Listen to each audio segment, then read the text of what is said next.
Good morning, physics class. We are on September 24th, where we're doing our review for the chapter test, which is on Monday. So hopefully you're getting all your ducks in a row and you're all ready for your test and starting to feel confident. But if not, then you know what you have to review. I think the review is very similar to your test questions, and if there's anything that's different, of course, I'll point that out as we go through it. Your assignment, first of all, to go over was 33 to 40. When I was making the last set of notes, I wondered why there were so many questions there. Now I see that really 33 to 40 is mostly just reviewing for your test also. So a lot of good practice here. As far as the up and down with gravity goes, there's just one here, which I even told you in the assignment you could skip over because of the fact that you would be doing this as a lab example. And then normally in class, we would do this as just a in-class like mini lab.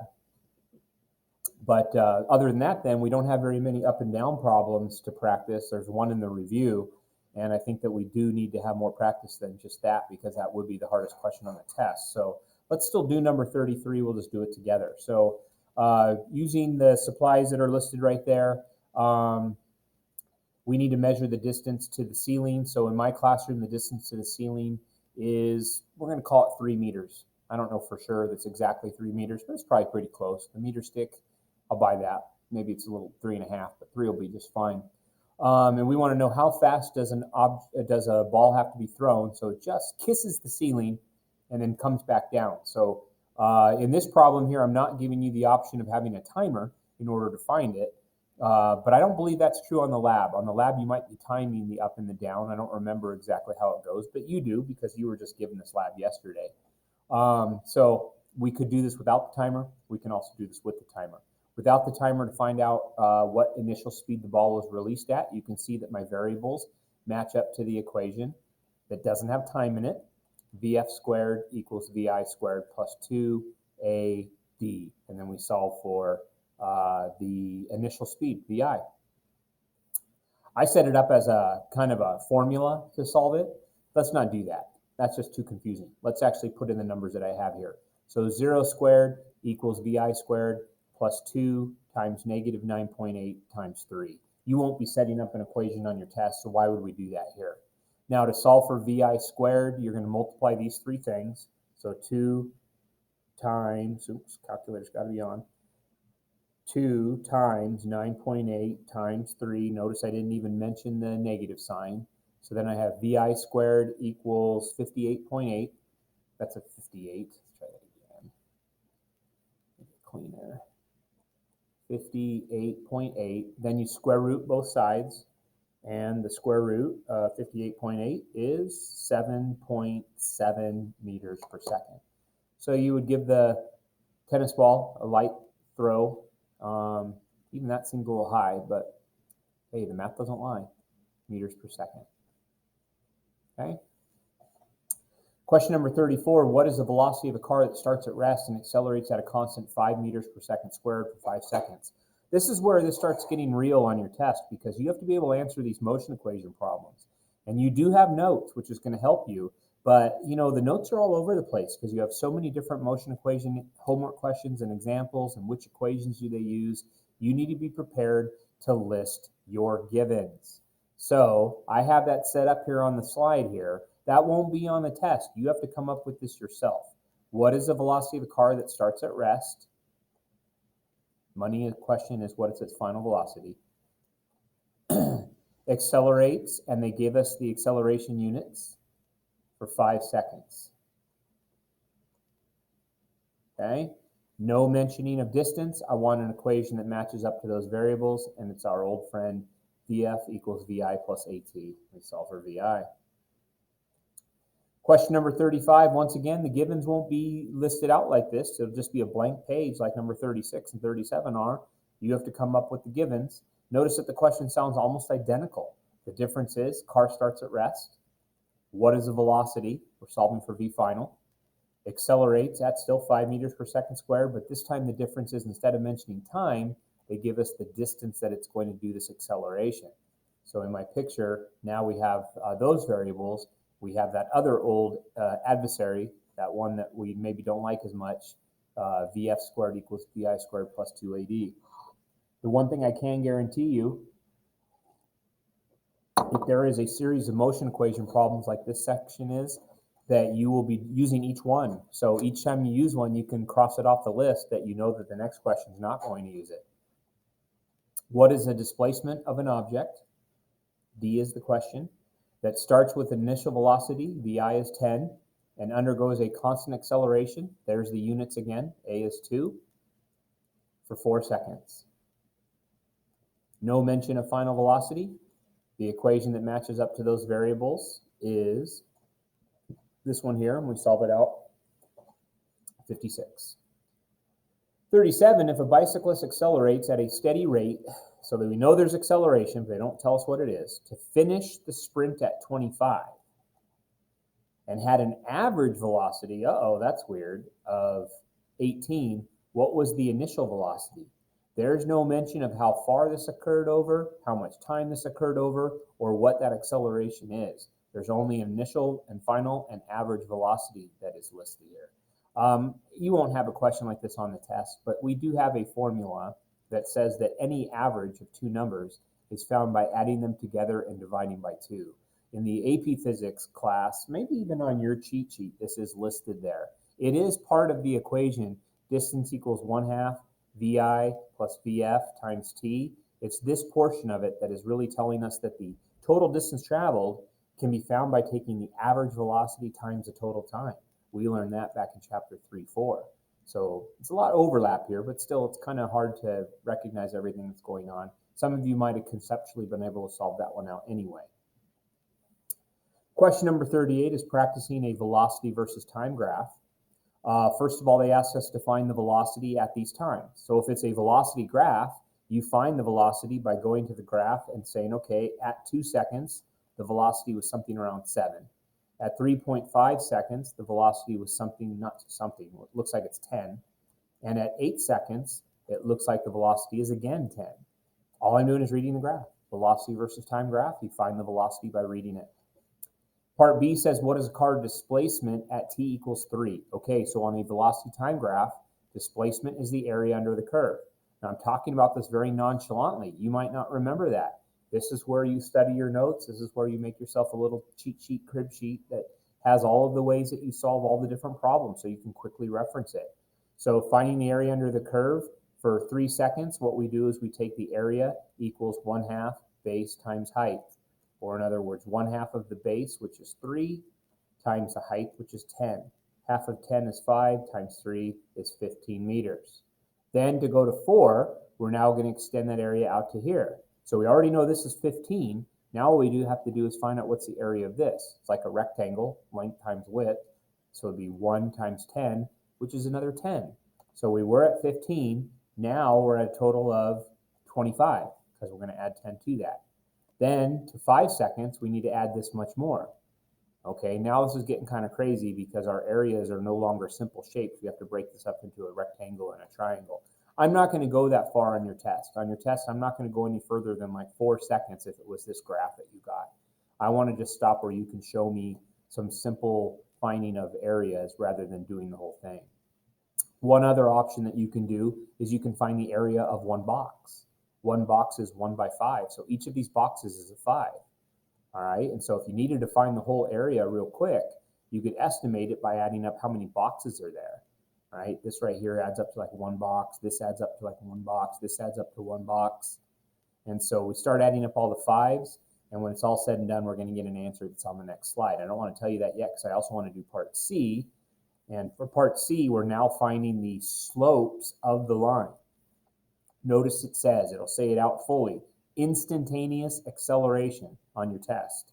To find the instantaneous acceleration, you need to find the slope of the line at that point. So at 2, we want to find the slope here. To find the slope of a line, it still looks like I'm making a triangle, but I'm not. I'm making the other triangle called the rise over the run. To do rise over run, right there, it has a rise of 10. It has a run of 3. So we'd say that the slope is 10/3, which in numbers is 3.3. Okay, finding the slope of the line. If you rounded up to 3 on your test, I'd give you full credit. At 3.5, The slope of the line is flat. It's horizontal. It has a slope of 0. It's not accelerating for that 1 second. Same thing at 6. It's not accelerating from 5 to 7, so its acceleration is 0. See how this works? At 4.5, we need to find the slope of this line, right? Because 4.5 falls right in the middle. Rise over run says 10 over 1. That's a slope of 1. Slope of 10, I'm sorry. And then lastly, to find the slope at 8, that's the slope right here. Same thing, rise over run, 20 over 2. That happens to be 10 as well. But because it's a downhill, it's slowing down, that negative sign matters. Negative 10 meters per second squared. Okay? See if we have those answers. There's a mistake. That one right there should say negative 10 meters per second squared. And there's all of our areas. Hopefully those added up correctly.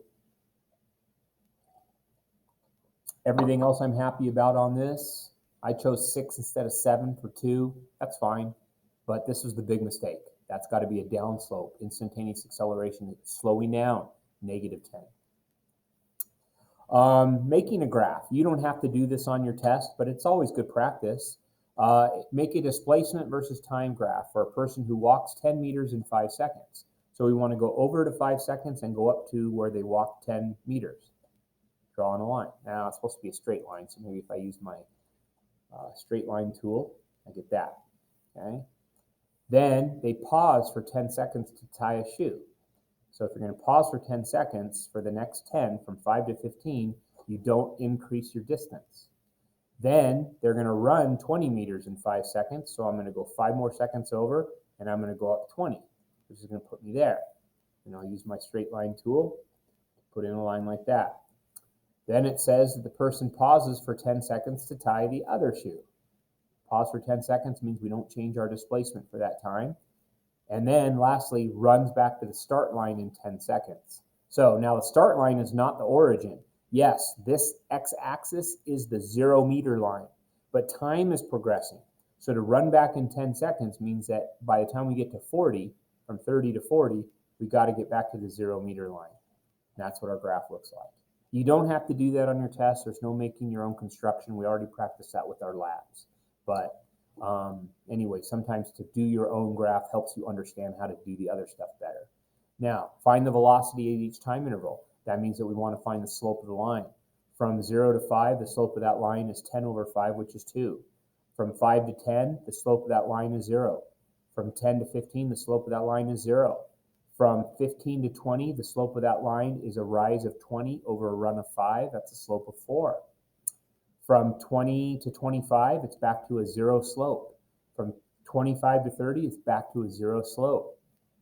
From 30 to 35, and then from 35 to 40, it has the same constant slope. It drops 30 over 10, which would be negative 3. And those are our velocities. Hey, good, I got them right. That finishes that assignment, which now takes us to our review for the test. Now, if you did your review ahead of time, this is a lot faster video lesson. If you didn't do your video lesson ahead of time or do your homework ahead of time, this is a slower video lesson, theoretically, because you should be stopping and doing the problems before I go to the answers, because I'm going to treat this like just like we just went over our homework. So you have to pause it, solve it, see that you did it right, and then look to see what I did so you can see if you did it right. And you fix your problems so it's not an issue on test day. Graph of displacement versus time. A car starts at home. Where is it located at? So where's the distance at t equals 2, 6, and 8? So once again, we're pausing. Pause and do the whole thing. And I'm just going to keep on working through all the way through question 1. So at t equals 2, it's right there. That's 20. At t equals 6, is right there. That's at 50. And at t equals 8, it's right there, which is 0. Now, what is its speed? At t equals 1, slope of the line. The slope of that line is 20 over 1. 20. At t equals 3, the slope of the line. Now, it will say on the test the instantaneous speed at that point. Don't tell me the average speed. Don't just go and say, oh, 40 over 3 is the answer. You won't get a 0, but you're not going to get full credit on this section. I give like you know, if this has like 3 questions on it worth 2 points each, that adds up to 6. I give you 1 point for that section if you tell me the or the average speeds in those parts. So don't do that. So at 3, the slope of this line is 0. In other words, the object is not moving right there. It's at 40. It's at the 40 meter mark, and it just stays there for 2 full seconds. At 4.5, we're finding the slope right there. Slope of that line is 10 over 1, which is a slope of 10. At 5.5, we're finding the slope of the line right there, which is back to 0 again.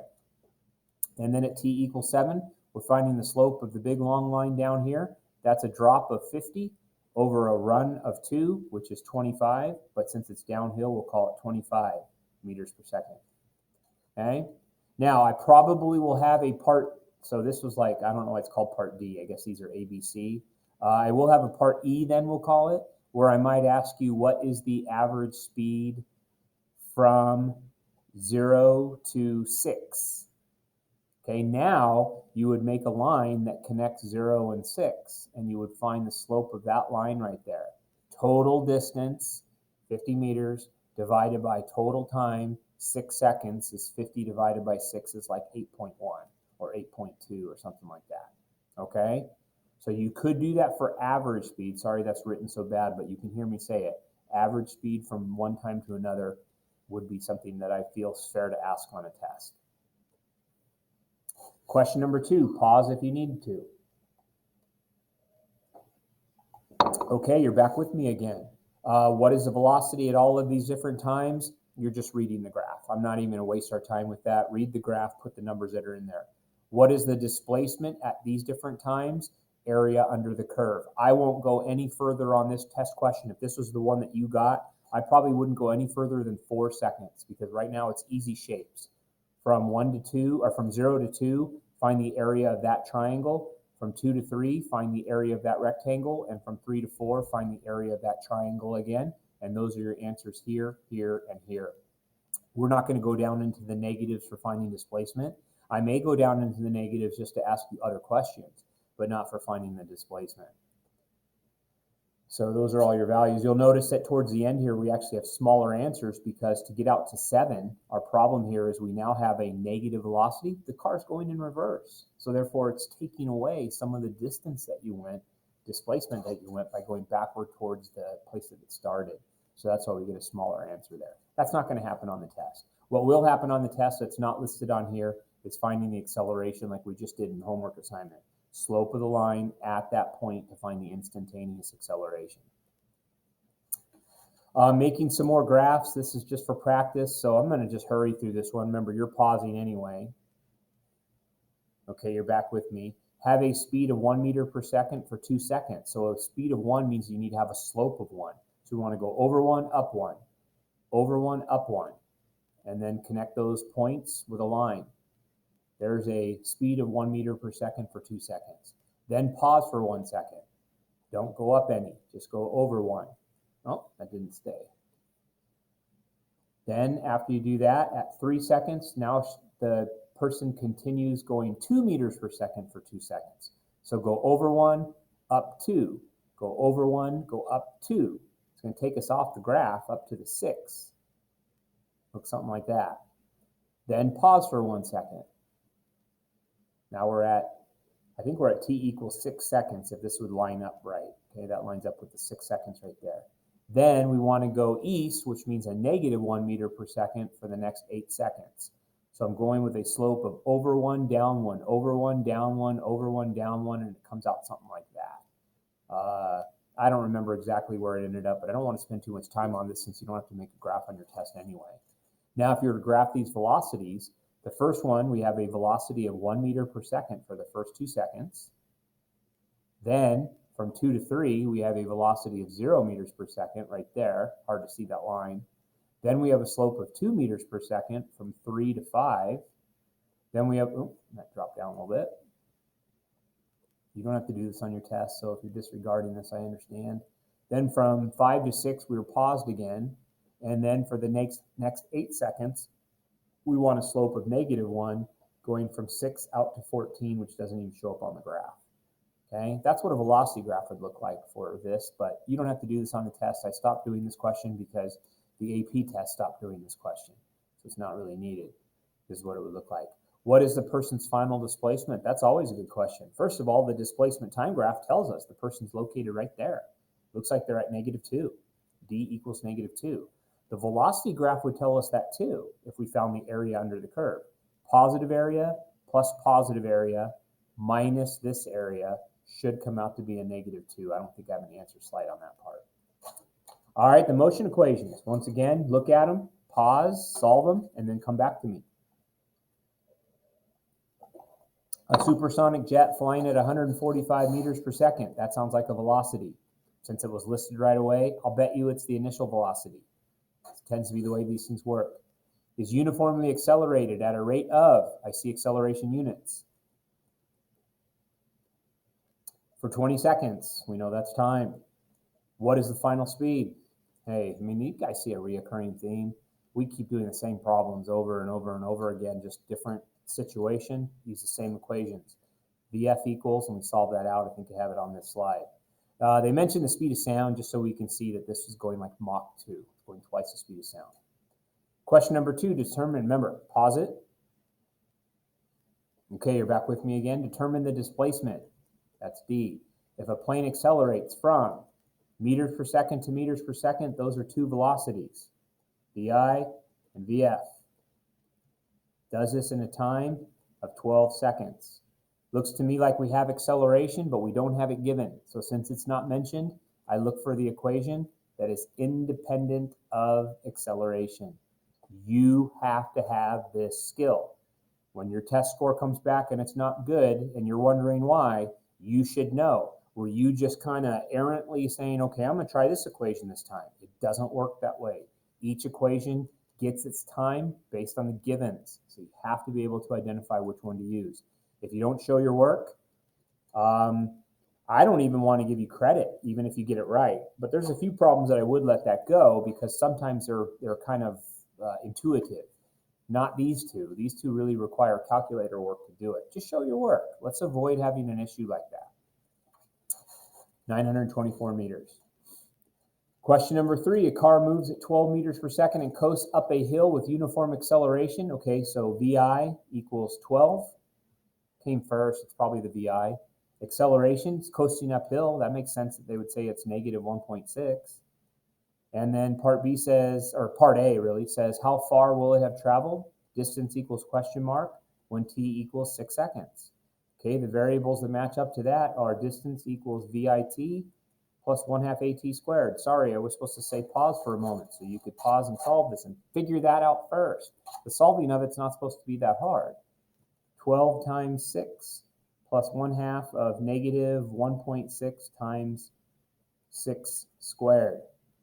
Now, I'm just going to skip to the answer because part B we do the same thing, only we use 9 instead of 6. Just to show an interesting thing about this problem, and that is that if the car is going uphill and it's coasting till it gets to at 6 seconds. Let's say this is at t equals 6 seconds right now. It's made it a total distance of 43 meters. But then it keeps coasting, comes to a stop, and then starts rolling back downhill. And then it gets back to the same spot again at t equals 9 seconds. That can happen, especially if it's written that way. So that's why I put that what there, so that if you were looking at this on the notes, maybe hopefully you're thinking about, why did the answer come out to be the same thing? Rolling uphill, started coming back down. This is kind of like the start of an up and down problem, isn't it? It's just that our acceleration is less because we're not going straight up and straight down. We're going diagonally, inclining up and down. An engineer must design a runway to accommodate an airplane that must reach a velocity of 61 meters per second before taking off. The plane accelerates at 2.5 meters per second squared. How long will it be, and how much time will it take, and what is the minimum length? Pause for a second.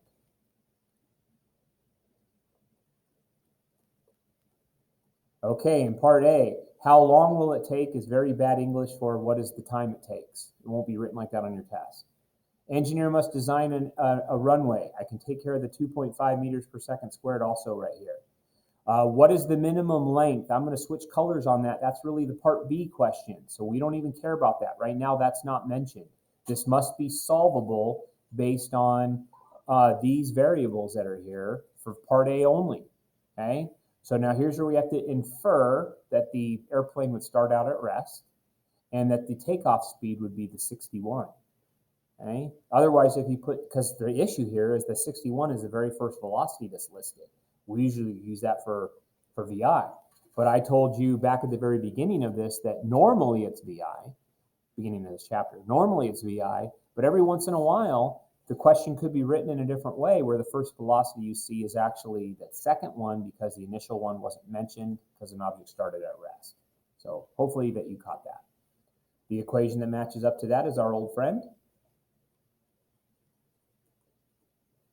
Then the second question to solve for distance, you really have your choice as to what you use to solve for distance, because once you know the time, you could pick one that's easier, right? Right now, we're heading towards our adversary, the one that doesn't have time in it, if you don't want to use your answer, which won't cost you. If you get the time wrong and you use the wrong time to solve, like let's say you choose this equation instead, and you use your wrong answer, I'll give you full credit, because I would never ding you for points on something that came from another part. So either way, you should still end up with the same answer if everything is done correctly. That doesn't seem legitimate. And a runway that is, I don't know, less than half a mile long, well, more than half a mile, or no less, because 800 would be half a mile. That seems like a long runway, but I don't know. It could be right. I didn't write these questions. Some of them came from the textbook, and therefore I would hope that they did their research. A bag is dropped from a hovering helicopter. When the bag has fallen for 2 seconds, what is its velocity and how far has it fallen? Remember, treat these questions one at a time. Okay, you're back with me again. What is its velocity? Looks like the variables that we have here match up to VF equals VI plus AT. This is one where I don't need to see work. Some people are going to recognize 10 more meters per second every second. After 2 seconds, you're at 20. You don't need to show that work. How far has it fallen? That's a little bit harder. That one, because it's a quadratic equation, might require you to show your work. So show your work. This is the equation that I would choose. VI being 0 means that term goes away. And we plug in, and it also happens. I don't have an answer slide, or at least for this part. Distance equals 1/2 of 9.8 times 2 squared. 2 squared cuts 4 in half and gives you a 2 times 9.8 also comes out to be about 20 meters or 19.6. It's the only time that the velocity and distance are the same is at 2 seconds in free fall. Last question, up and down with gravity. The only thing that's missing here is they don't ask what is the final speed. I'm going to ask that on your test because I want you to tell me. I don't need to do any math. Whatever the initial speed is whatever the final speed is. This question won't be written this way, right? This is written just the same way your lab was written. Your test question is going to say a football is kicked with a speed of 25 meters per second. How high does it go? Okay, but we can still solve this backward. It still works the same way because the time to get to the top, and I should stop to give you a moment to push the pause button. The time it takes to get to the top is half of the total time, and the acceleration to get to the top is gravity slowing it at 9.8 negative. So whichever one of the equations, and also inference that VF equals 0, I personally would start with solving part B for this one because I like using our old friend. VF equals VI plus A times T to the top. Now remember that on your test, you'll be solving for that T to the top so that you can then double it to say that the total time took 8 seconds. This question is backwards of what the test question will be. Don't tell me that your review is not like your test. These are all alike. The difference is we can solve for a different variable each time. I consider that still the same problem. For negative 9.8, solving for VI, at the top the speed is 0. Plug all that in, looks to me like we're going to get around 40. VI equals roughly 40. Could be 39 point something, 38 point something. I don't care. On your test, round 9.8 to 10. If it can keep you from using a calculator, that's just good math. How high did it go? So that was the answer for part B. The answer for part C, V at the bottom, is also 40. Don't miss that one. It's an easy one. Same speed, same speed. So how high did it go for part A? Now you got your choice as to what you use to solve for part A for the distance. Me personally, I like to use the coming down part to solving my distance for the height here. Because if I know that the time to go downward is 4 seconds and the acceleration is 9.8 meters per second, positive this time because we're looking at the downward, and I know that from the top, the speed is 0 at the top, then to solve for the distance means that I can use the most common free fall equation, which is this one here. Okay, but it's not the only equation, because now that we know the initial speed, you could use other equations too. I'm going to stay with this one. 0 plus half of 9.8 times 4 squared. 16, half of 16 is 8. 8 times 10 is 80 meters. I must have an answer slide for that one. I do. There it is. All right. Make sure you are ready for your test. Test is on Monday. It will be sent to you at 9:40. It'll have a suggested time on it, and then you will email me if we get within 5 minutes of that suggested time that you need a little bit more time. That way I know that you guys are staying legit with it. As of right now, even though I haven't written it, the AP test, which is where I'm going to steal problems off of it, I have 8 different versions of that test. So therefore, I should be able to put 8 different versions out to you. So take your own test, okay, like you did last time.